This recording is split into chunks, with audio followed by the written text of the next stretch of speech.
My recent trip to Zambia left me deeply troubled. The nation, rich in natural resources and potential, is grappling with a pervasive culture of corruption. It was disheartening to witness firsthand how deeply ingrained these practices have become in everyday life. From seemingly simple tasks like obtaining permits to complex processes like securing government contracts, every step is marred by demands for kickbacks. This insidious system thrives on greed and a lack of accountability. What struck me most was the pervasive sense of resignation among the people. This acceptance of corruption as a fact of life is perhaps the most significant roadblock to Zambia's progress. The consequences of this culture of corruption are devastating. It erodes trust in institutions, discourages foreign investment, and perpetuates a cycle of poverty and inequality. The most vulnerable in society, those who can least afford to pay bribes, are disproportionately affected. The demand for kickbacks, often disguised as processing fees or facilitation payments, acts as a significant barrier to development. It creates an environment where short-term gains take precedence over long-term progress. Instead of prioritizing efficiency and effectiveness, decisions are often driven by personal enrichment. Imagine a young entrepreneur, brimming with ideas and eager to contribute to Zambia's growth. They face countless hurdles, navigating a labyrinthine bureaucracy where every signature comes at a price. This discourages innovation and entrepreneurship, stifling economic growth. The culture of kickbacks fosters a vicious cycle.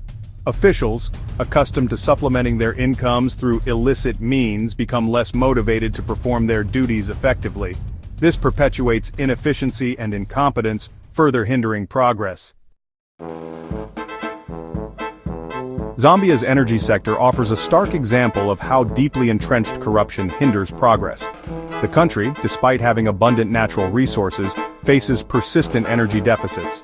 These shortages cripple businesses, disrupt daily life, and stifle economic growth. The root of this crisis lies not in a lack of resources, but in a system riddled with corruption. Contracts for power generation and distribution are often awarded not based on merit or feasibility, but on the size of the kwacha kickback offered. This results in poorly conceived projects, inflated costs, and ultimately, a failure to address the energy crisis effectively. The lack of reliable electricity, in turn, perpetuates poverty, limits educational opportunities, and hinders healthcare services. Section 4. A culture of complacency, normalizing inefficiency. Over time, the acceptance of corruption and inefficiency has become deeply ingrained in Zambian society. This normalization of corrupt practices is perhaps the most significant obstacle to overcome.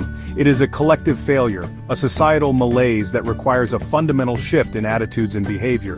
The normalization of these practices is evident in everyday conversations.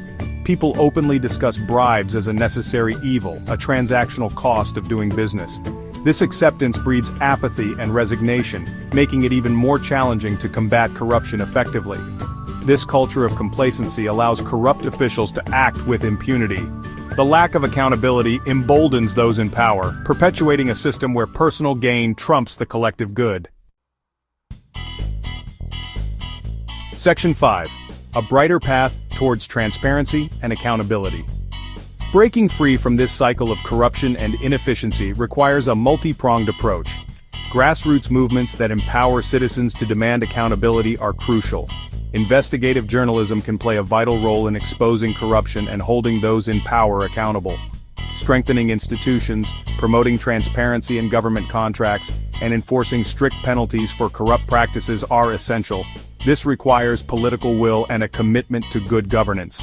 Education is also paramount. By instilling ethical values in future generations, we can foster a culture that rejects corruption and embraces integrity. We must empower young Zambians to become agents of change, demanding better from their leaders, and building a brighter future for their nation.